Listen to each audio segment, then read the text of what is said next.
that the Earth has never seen this before. It's been through 6 great extinctions. We're in the midst of the 6th one. You know, it's seen cataclysmic events on the planet. It has seen the rise and fall of continents. It's seen, you know, extraordinary shifts in climate. The whole, you know, planet covered in ice at one point, pretty much, and then you've got, you know, the reabsorption of that ice and the rise of oceans, and you've got, you know, massive volcanic events that cover the sky in sulfur compounds and toxic acids. And this Earth is a history of cataclysmic events. Right now, humankind is the cataclysmic event on the planet. And so we should be aware of our role right now as a force of destruction and a force of manipulation of biology at its foundation. And we should be far from startled when we see the collapse of our own health. It is the most predictable thing scientifically that you could possibly do. Our group is tiny. I'm a self-employed, you know, scientist, self-fund my little laboratory. We keep doing what we do because it's interesting, and it's, you know, even if we're going to go march into extinction with the rest of the humankind, let's do it with our eyes wide open and celebrate the beauty that we are in. Life is extraordinarily beautiful.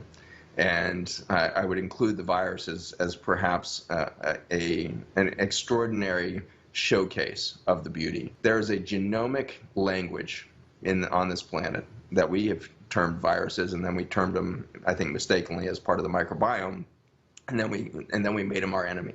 And so we told an extraordinarily damning story of a language of genomics, a language of life.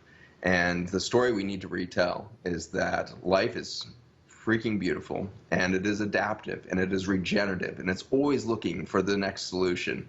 And the way in which we look for solutions and adaptability is through viruses. That's how we do it. That's how life has always done it. And so if you damn a virus, you have just damned the language of life itself. I mean, that's confusing, I think, for your average person, right? What do you mean by we're being told viruses are the enemy? We stop, you know, vaccines stop measles. We've stopped polio. We've stopped smallpox. There's reasons. Those things killed people. What do you mean viruses aren't the bad guy? I mean, I mean, when I think about it, you know, and that's what are you going to say about polio, Del? What are you going to say about, you know, these deadly diseases that medicine has stopped before? How can you say that viruses are beautiful? What does that mean? How do they interact with my body that I could see any beauty in it whatsoever? Yeah, so when we see an infection, whether we're talking about HIV and AIDS, or we're talking about you know, a little bacteria called bacillus that then can cause tuberculosis, or this COVID situation is a great example of it. When we interact with the microbial world, what we are describing is a terrain or an ecosystem of experience, and it is a vast ecosystem when in a healthy state. And that ecosystem is always adapting and adjusting to stressors. When we see a microbe become endemic in an area, and polio is a great example of this, HIV is a great example of this now, where we have endemic areas where the virus is simply in the environment at such a level that it's very likely that we're going to see manifestations of, you know, adaptation of the humans in that environment are going to absorb that microbe. And so some of those people living in endemic polio areas will manifest a disease that we call polio. But many, many people outside of that small population that are getting sick are being exposed to that polio through their water systems and the like. And so these have been natural elements within it, within the environment. HIV looks to be, you know, extremely underdiagnosed. There's a really interesting study that screened 8,000 healthy people with no history of infectious disease, had screened negative through blood banks and stuff like that, and they did genomic analysis for a couple hundred viruses that are known, and they found 42 viruses in the bloodstream of these patients that were totally healthy and asymptomatic with no history and had screened negative by antibody testing and the like for things like HIV and things like that. And they found an extraordinary amount of HIV and hepatitis C and all these conditions in this asymptomatic population. which suggests that these microbes are part of our normal daily biologic experience.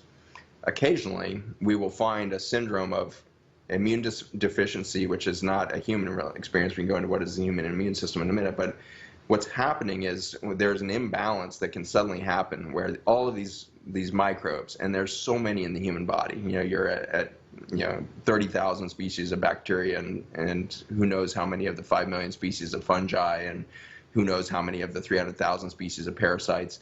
We have done such a poor job of really understanding what the healthy terrain of the human body does. But looking at the hunter-gatherers in Africa right now with the American Gut Project with Jeff Leach, you can see that the American is now walking around with about 10% of the microbiome of the gut that we should have. And so we're 90% deficient. When you become 90% deficient in the ecosystem, you're going to get weeds. And the weeds come in and will overgrow an area, just like they do in your backyard. If you go and rototill your backyard, destroy the balanced ecosystem of a meadow, you're going to immediately get weeds that come in that weren't there, when the biodiversity was there. They weren't evident, but they were there because their seeds were in the environment enough that as soon as there was an opportunity for them to come into their niche, they would do that. But we need to, look to the farmers here who are doing regenerative agriculture to find out that the weeds are never the problem. The weeds are the symptom of the collapse of biodiversity. And I would say that same thing for polio, for HIV, for any of these infections is when the biodiversity is there, we can reach a homeostatic state where the hundreds of thousands of species of grasses and plant life in a jungle maintain an eco-balance, and there's no opportunity for disequilibrium or unbalance or dis-ease in that environment. If you go through and dump a bunch of Agent Orange into that environment, or its close cousin Roundup or glyphosate, and you destroy that jungle, then you're going to see a very unbalanced system and the weeds come up. But the weeds are not the problem. In fact, they are part of the solution, amazingly.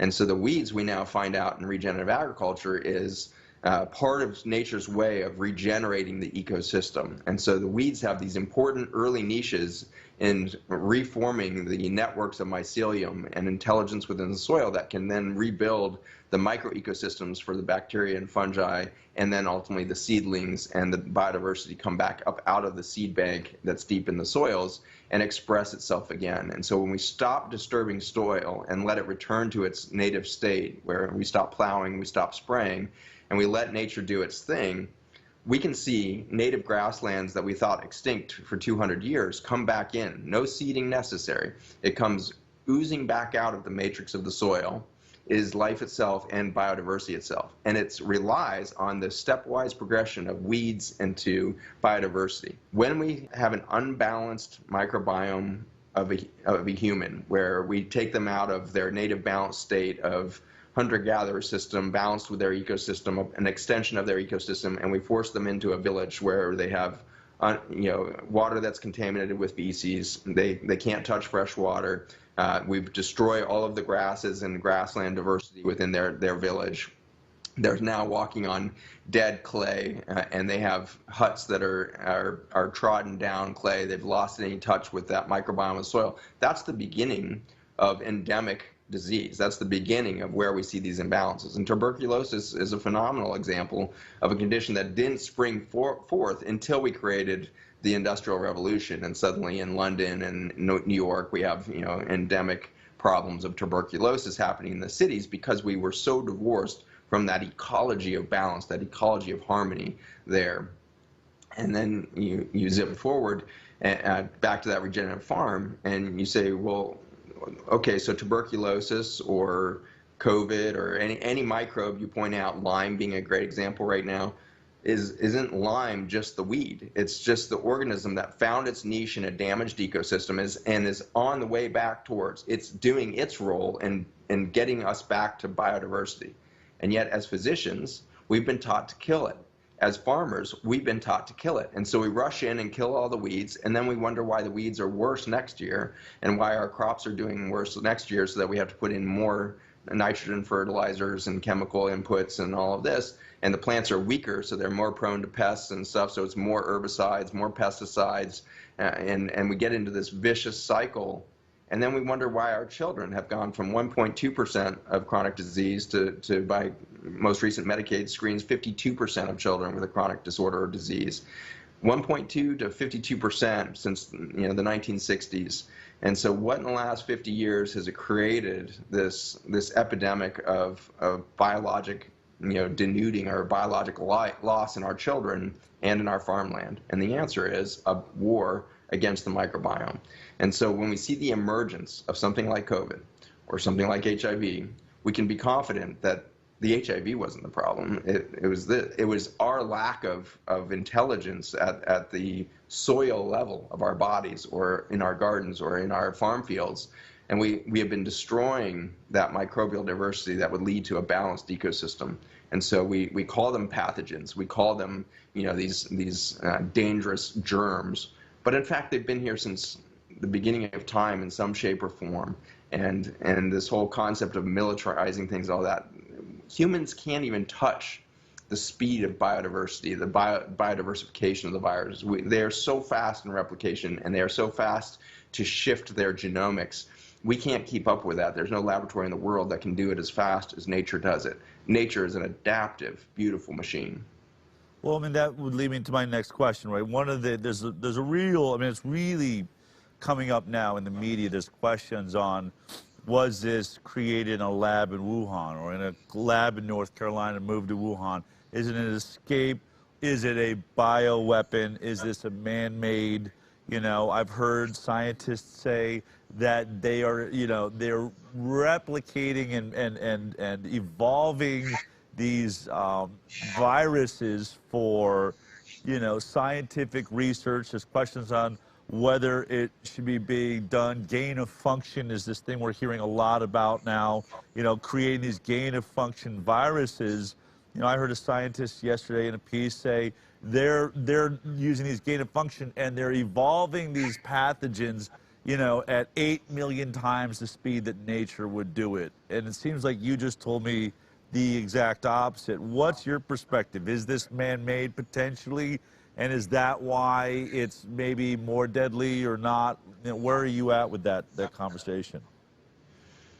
Well, all the public health statistics, from the CDC's website on respiratory death is probably the best place to go. Like, do we really have a pandemic going on right now? And what we can say with great confidence from the CDC's own data there is that this has been a very mild respiratory death season.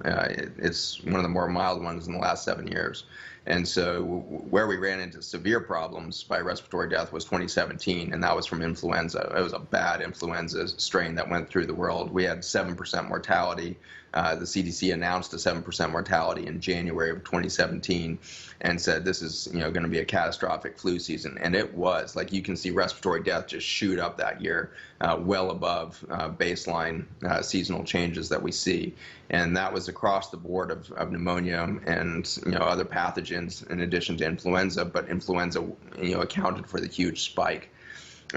We did not see that spike happen this year. There was no spike of respiratory deaths beyond our baseline seasonal changes that we see. And so every year there's pathogens that cycle through that will lead to the end point of pneumonia and respiratory death. And we don't discover what it is. We don't genomically take the effort or have the laboratory intelligence to go find that thing.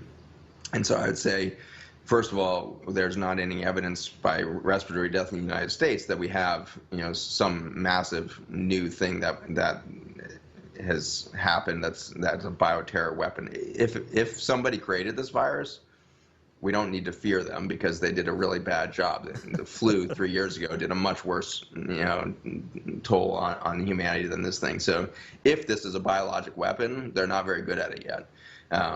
Did it kill some people? Maybe. People certainly died with COVID in their bloodstream, but like I said, if you look at the genomics of the bloodstream of 8,000 healthy people, you'll find 42 common viruses, including HIV, to be relatively common in that population. So when we go and test the bloodstream and say there's PCR evidence of DNA of COVID in your bloodstream, all we've said is that this is part of the garden. COVID is now part of your terrain. Is that COVID responsible for the downstream syndrome? it's impossible by our own assessment, because when Harvard analyzes death from COVID, what they find out is it's actually air pollution that predicts better than any other thing in the environment. Better than the presence of the virus, your prediction of death is how many micrograms of air pollution, smaller than 2.5 nanometers, is in your air that you're breathing. That's what you're going to die from. And so, and it's so powerful that it's every 1 micron. It turns out that a year ago, I was at Sun Valley Wellness Festival, and I showed everybody where the next pandemic was going to happen, right out of central China. And I showed the spraying map of Roundup in China and said, it's going to come right here because that's where we're putting the most pressure on biology. And so when a scientist yesterday says these labs are doing this 8 million times faster than nature, that nature can do this at any speed it needs to do. Nature is way more adaptive than our laboratories are capable of. But I would say that nature has had very little reason to do really rapid genomic shift over the last few thousand years, until we've scaled industrial agriculture to the level we have. And with now 4.5 billion pounds of antibiotic being poured into our soils every year, we're putting extraordinary pressure on the microbiome. And so I believe the microbiome is accelerating its genomic generation of genetic material that we call viruses now, because it needs to adapt faster than any time in the last 55 million years. There's a force of nature happening that we call extinction that is forcing massive adaptive information stream to come out of biology itself. And we need to realize that we're producing that too. Our stress produces huge genomic information out of us.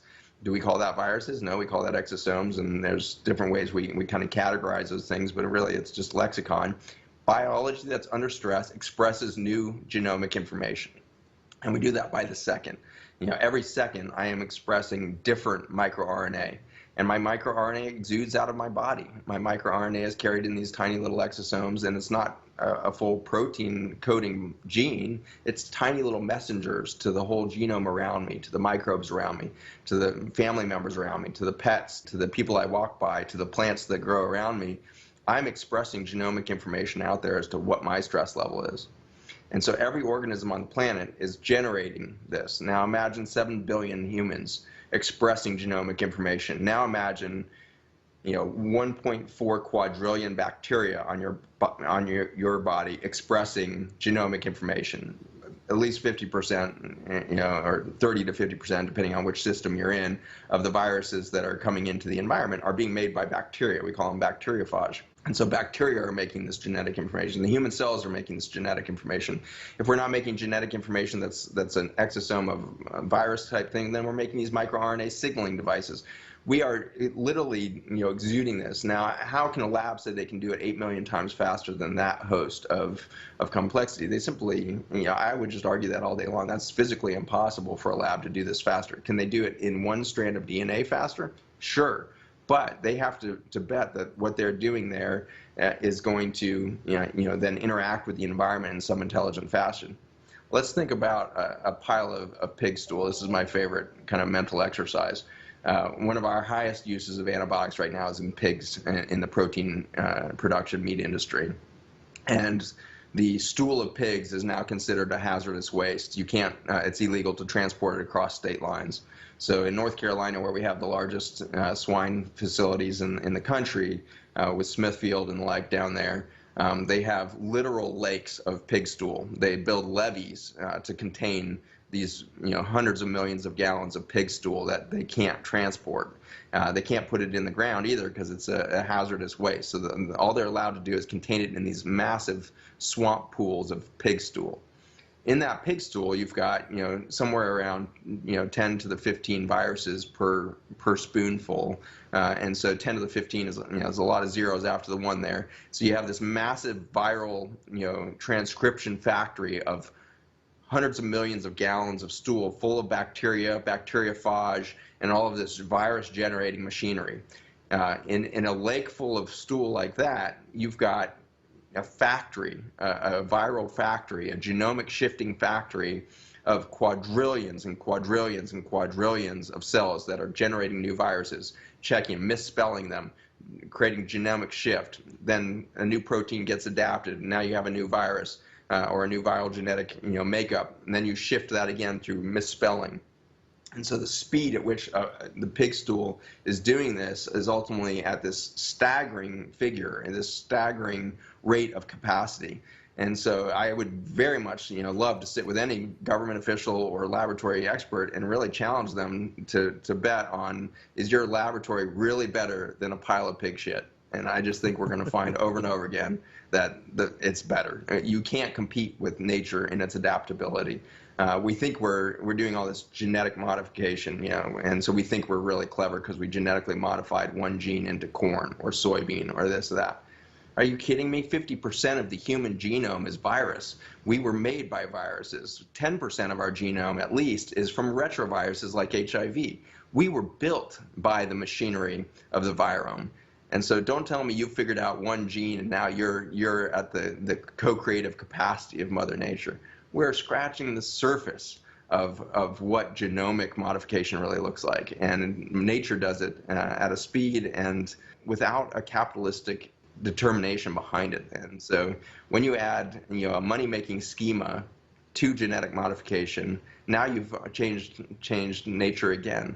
Nature does this without an ethos. Nature's whole goal is biodiversity and sustaining life. The planet is proof again and again that it wants biodiversity and it wants to do life for as long as time exists. We have put ourselves against that nature that has proclaimed itself the champion of biodiversity and life on Earth, and we are destroying that. So take me now with all of that, we've covered how we're here, viruses make us up, we've got, Great Lakes of pig feces. Take me to COVID-19 then. You said a little while back that you predicted over a year ago somewhere in central China, I guess you're meaning, Hubei province, somewhere in that area, that would be a virus now, or that something, the next pandemic would come from there. So many people are saying it's just too ironic that we have a level 4 lab there. In your mind, what would be your best theory for what happened in the middle of China? Is that where this comes from? And what is it about COVID-19 compared to other viruses that we've looked at before? So, the science on COVID is rapidly emerging, but, to say that we know anything about it is erroneous, which is why I am so frustrated with the government and with the regulatory groups in medicine like the CDC and the NIH, and Johns Hopkins University now getting in on this. Now, we have universities that are declaring knowledge of how many people have died from COVID. That is scientifically impossible that they can say this many people died of COVID. We have a lot of people that are dying of bizarre respiratory conditions all the time. There seems to be a syndrome that is familiar with COVID, and that syndrome harkens back to another coronavirus of 2001, 2002 with SARS. And the description of SARS is so incredible in the literature. When you read the initial scientific studies coming out of 2002, 2003 around SARS, it literally says the patients turn blue and then have to wait until their lungs eventually fill with fluid and then they die. The course of events there is very important. They first turn blue before their lungs have fluid in them. And so there's not a respiratory failure that leads this thing. And then eventually with the fluid in their lungs, they develop pneumonia and die. This is exactly what's happening with this COVID strain. So another coronavirus presenting with hypoxia, which is a loss of oxygen in tissue. So the patients are presenting blue and with these remarkably low numbers of oxygen, in the bloodstream. And yet a lot of them look pretty comfortable. They're not breathing fast. They're not, in any distress. And so the doctors are freaking out, trying to figure out, why is this patient sitting here talking to me with an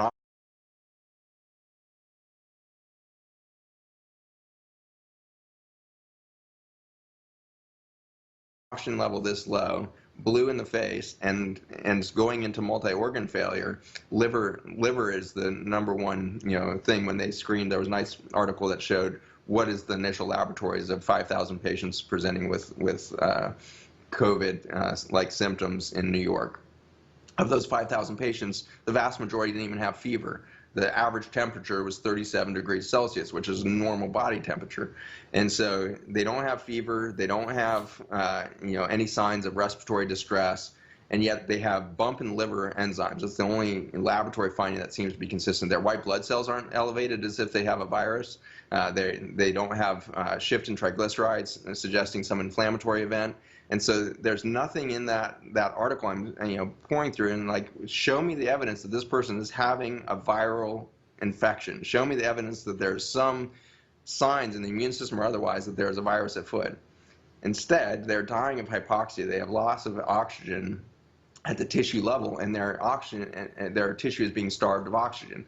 And it turns out when you have a hypoxic injury, loss of oxygen in the lung, you get something called ground glass reaction. You get fluid that starts to accumulate in the lung because of that hypoxic injury, a lack of oxygen. In the vascular system, you start to get dysfunction of the endothelium, where you can no longer make vasodilatory effects, and you start to lose the mechanics of venous supply and venous drainage and all of this, and that leads to stasis, which you can get blood clots from stasis and all this. And so the whole body, from liver to bloodstream to your other organs, are showing signs, including the lungs, of a loss of oxygen. This looks as if you suddenly put this person on the top of Mount Everest and took them from sea level to Mount Everest in 5 minutes, and that's what the patient suddenly looks like. So that happened in 2002, and it's happening again. So what is going on there? If there's no signs of a viral infection, what is going on, and why are we finding COVID in some of these bloodstreams?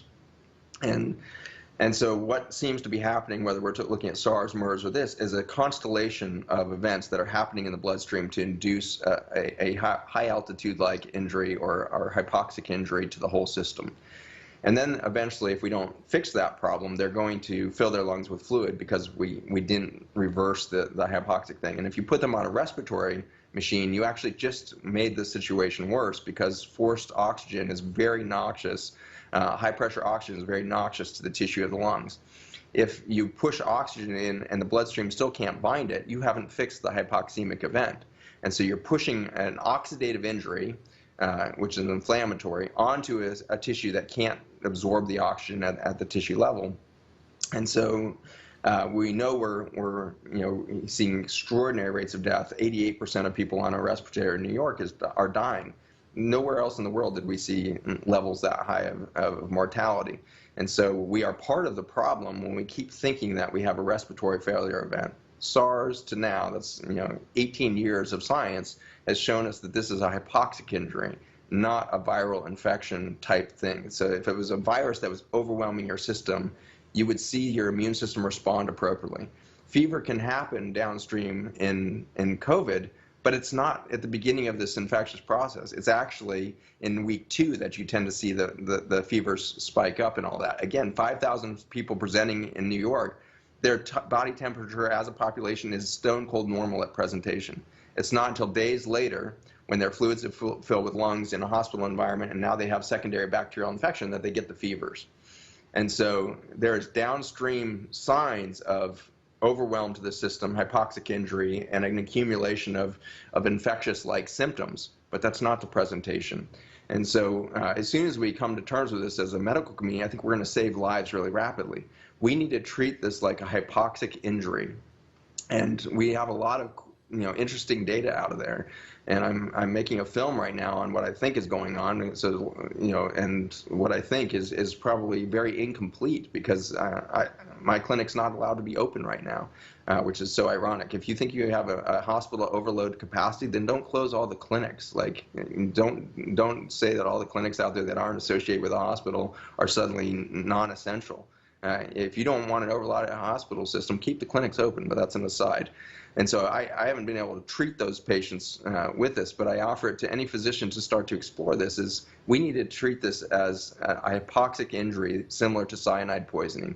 And so we need to start to put in the pieces to change the shape of the hemoglobin, which we can do. We know how to treat cyanide poisoning. Cyanide poisoning happens to present exactly like COVID syndrome, which is non-febrile, blue patient, with signs of liver failure and hypoxemic injury to the organs, developing later into respiratory death. And so we have a very well established treatment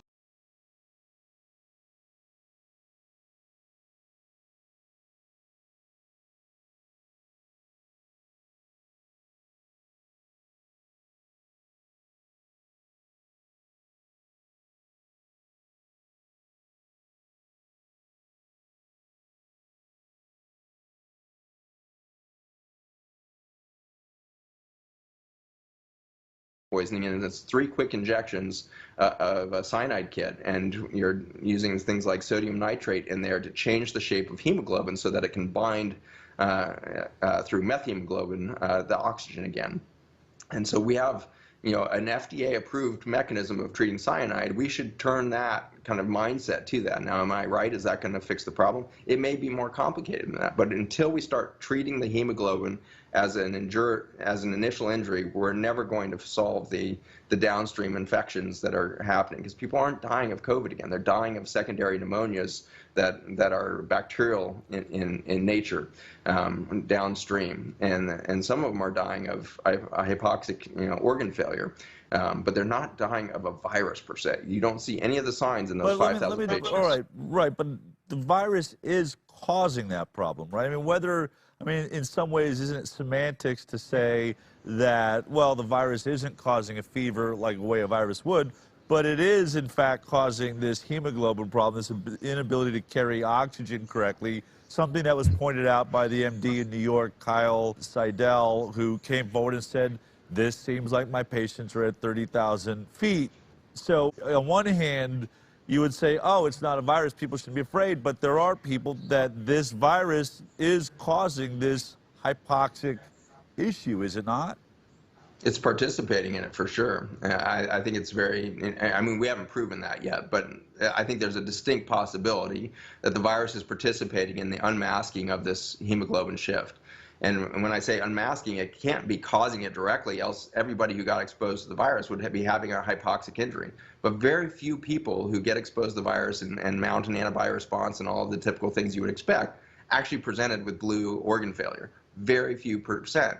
And so the protein, there's a new protein, we're told, and we'll figure, this needs to be proven out still, but we're told there's a new RNA strand, that codes for a new protein that is different than SARS and MERS. Okay, great. But something in SARS and MERS did the same thing. And so there's been something stable in these coronaviruses that is unmasking in a small percentage of patients this hemoglobin type effect. So then should we say, well, it's the virus causing it? Well, if it was the virus causing it, again, everybody who was exposed would have that. So what is the virus doing? The virus seems to be unmasking toxicity of our environment. And there's something really poetic about that. The people that are dying from this are by and large in areas where there's high agricultural residues of Roundup and high residues of small particulate air pollution, smaller than 2.5 microns. And so Northern Italy, New York City, Seattle, Louisiana, those are all the highest areas in Europe and the United States of those two phenomenon, agricultural toxicity coupled with air pollution and small particulate matter. In China, that happens to be Wuhan and that whole Hubei province. Hubei province has the highest Roundup and kind of destruction of the soils, and then Beijing and south of Beijing has the highest concentrations of the air particulate. And Hubei is toxic. We're talking about levels of micron particulate that are 40-fold that seen in New York. And so massive toxicity in the air pollution in Hubei. And so in that air pollution, we know it carries many things, including cyanide. And so cyanide, we know, is a part of normal air pollution. In fact, a really nice, Earth Justice paper got released just months before this whole pandemic, story unfolded. There was a Earth Justice mandate for kind of a class action lawsuit demand on the EPA for not accounting and not doing anything about the rising levels of cyanide in many of the U.S. cities. And we were above, safe thresholds of cyanide over and over again, and there was nothing being done. And so Earth Justice recognized that, and then months later, we see people dying of something that looks like cyanide poisoning. And so what I think is interesting is the possibility that nature, in a toxic stew of dying soils in a glyphosate Roundup intense farming area of China has unmasked the relationship of cyanide to hemoglobin. And is this an adaptive event happening as nature has exuded this? If this is a military operation, again, they are mimicking something that happened in 2001 too, and so it's not new. They've recreated, and it looks to have a much lower death toll than SARS did. SARS, we seem to have a death toll maybe around 8%, 10%. It's hard to know because we didn't really do good universal screening. May have been a lot of asymptomatic people with SARS too, but certainly this time around, I think we see a much lower mortality rate. It's down in that 0.1 to 0.3% range, probably something like that. The most recent Stanford study looking at Santa Clara as an entire city population is coming in around 0.1%, something like that. So, right. So we're somewhere around normal flu and mortality. So if it's new, if it's military, their agenda is not to kill people maybe, and they don't know what they're playing with. So is there a virus? Yes. What is it doing? It seems to be unmasking the toxicity of our environment that we've created. And the virus itself is not enough to cause the death. We have to have the perfect storm of air pollution. And every 1 micron increase has a 20-fold increase of death by that Harvard study. Every 1 micron of air pollution. And when I tell you there's 40 fold increases in that micron density in Hubei, the chances of having an epidemic of hypoxemic injury in there is catastrophically high. You're in the hundreds of fold increased risk of death by living in that environment. And so we saw the death rate suddenly drop to near zero, not because they were in confinement. I believe it was because if you look at the tracking of their air pollution levels, it went below 40 microns per cubic meter of air in the 2 weeks following the cessation of activity in Hubei. And so by stopping human activity, we took the cyanide out of the air and suddenly nobody was dying of COVID. Everybody's like suspicious, like China's lying. People must still be dying. And I love it that the United States always thinks that China's lying, always thinks that Russia's lying. Like that's our default mechanism. Like, who do we think we're not lying? Like, who in the media do you trust right now? Like, who do you think's not lying here? Like, and suddenly it's China that's lying? United States of America, if you keep, having this superiority complex over the Chinese, you are a fool, because we have hospitals that can't even figure out how to get masks on their doctors and nurses because they don't know how to produce a mask because China produces it for us. Right. And so we are so lazy, ultimately. We are so lazy and so capitalistically oriented that we didn't even consider the repercussions of a mask that was 7 cents cheaper to make in China than the United States, so we outsourced it. And so we are not ingenious when it comes to knowing threat, knowing security. We are reactive, and we are pissed off at the world, and we're fear, and we blame China, and we blame this and that. We have nobody to blame but ourselves for our inability to be prepared, for our lack of forward prospective preparation for something like this. We have really dismal track record for truth and justice in this country over the last 20, 30 years. It's really eroded, and so we need to look at the fact that we are a collapsing empire. And this COVID thing is a massive distraction to the fact that we have massive economic instability in this country that is mainly being driven, I believe, by a $3.7 trillion healthcare industry that can't keep up with the rate of chronic disease development. So let me ask you this. So let me just, we look at China, we look at America. America now has this skyrocketing death rate. I think it's going to get very interesting. We know that many of those numbers are bloated. Everybody that's got, as you said, is testing positive COVID, with COVID, is dying from COVID.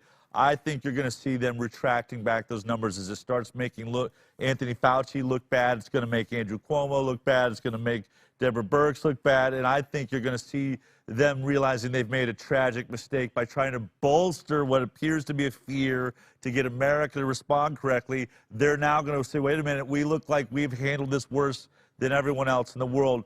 But specifically, I want to talk about the lockdown, because a lot of studies now coming out show that China was already past its peak before they locked down, that it was probably ineffective.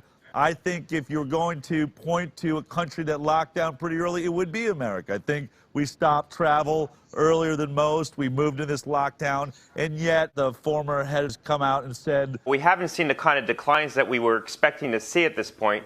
We haven't, like, the death rate's the same. It's continuing. We're not curbing it, and now we're going to open up. So my question to you is, do lockdowns work? Or did they work for COVID-19? Do they work at all? It seems like we were earlier than anyone else, and we have this, you know, look, there's two ways to look at it, right? It's still an infinitesimal death rate, really, if you really strip down what is actually a COVID-19 death.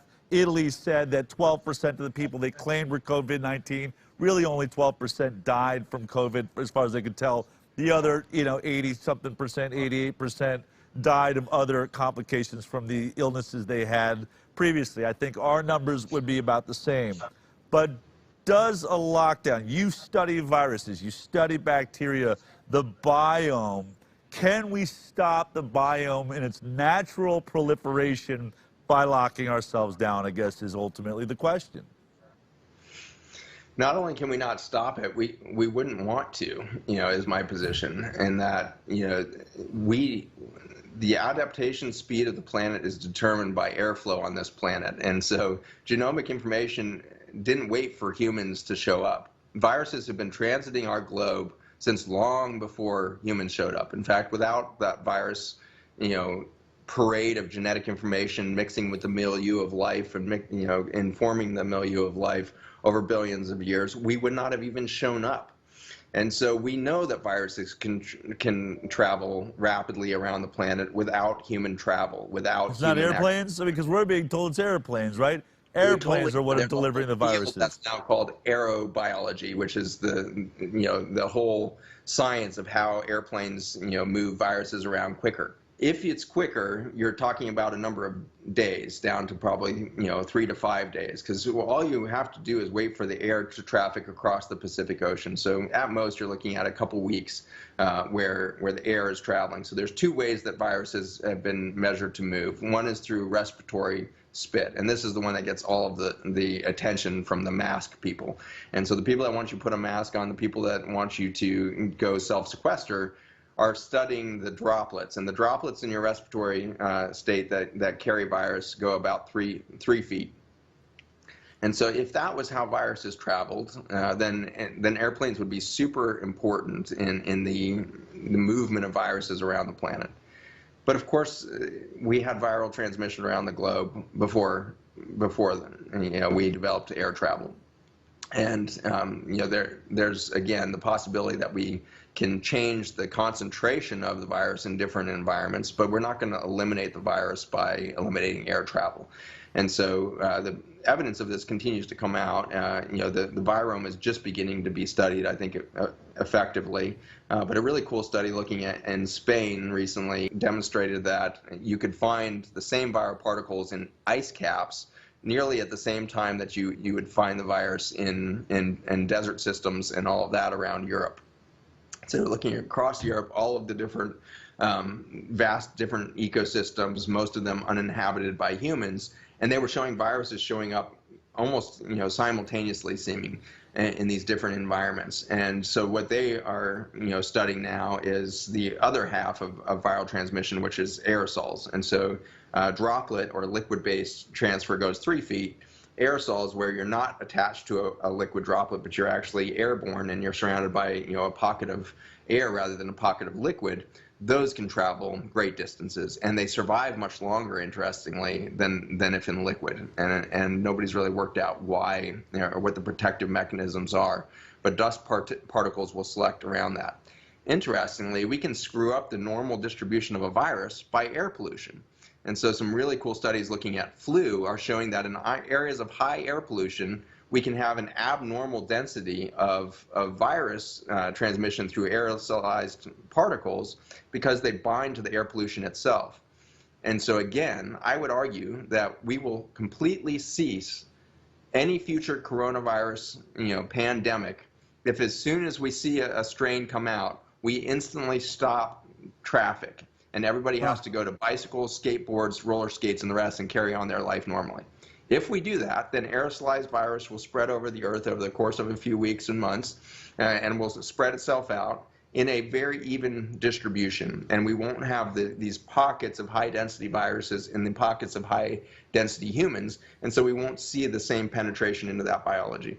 In addition, we won't see the cyanide poisoning and the air pollution poisoning that increases the risk of death from many of these respiratory viruses. And so a very simple approach would be, every fall, we should adopt the technique of, we're going to be a public transit only community. And so every October, November, when our vitamin D levels start dropping, and we lose the intelligence of the soil, reabsorption of carbon substrates, the amount of carbon in the atmosphere is near zero by October. All of the greenery of spring, summer, and fall have sucked in all of the CO2 and methane, where there's maybe a substrate of 3% or 4% of our total carbon left over at the end of that time. And then between October and January, which is right when our quote-unquote flu season happens, the amount of CO2 and methane in the atmosphere blows up, and it goes berserk until about June. And so the reason why we see flu season correlates perfectly with carbon in the atmosphere due to natural soil cycles, and we call that flu season.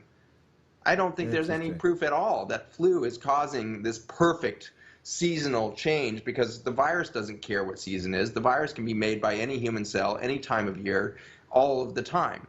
What seems to change its activity is the amount of CO2, methane, and other carbon substrates that we create through our transportation and other mechanisms, and then we create flu season. We create a syndrome of respiratory death and dis-ease that is actually a natural cycle of the quiescence of the microbiome of the soils not participating in that same respiratory cycle. And so the respiratory system of the whole planet, including humans, starts to fail in that quiet state, and death happens. And that happens in nature in a massive way. We call that fall and winter. And in that death, we reabsorb nutrients into the soil, and we get ready for an explosive new cycle of life. We need to come to terms with, this is the viral phenomenon. The viral genome is expressing itself constantly, and when it is in a microbial diversity, when it is in this ecosystem of friendly, biodiversity, there is no death and disease. And then as the seasons carry on, we see death and disease accumulate. If we shift to bicycles and non-carbon emitting transportation in the fall, I think we will see a marked reduction in death from what we call flu season. The virus will still be present. We won't die from it. You're one of these guys that has a lot of different investigations go on, but you actually also work in hospice care, is my understanding. You work with the elderly. We're being told around the world by scientists that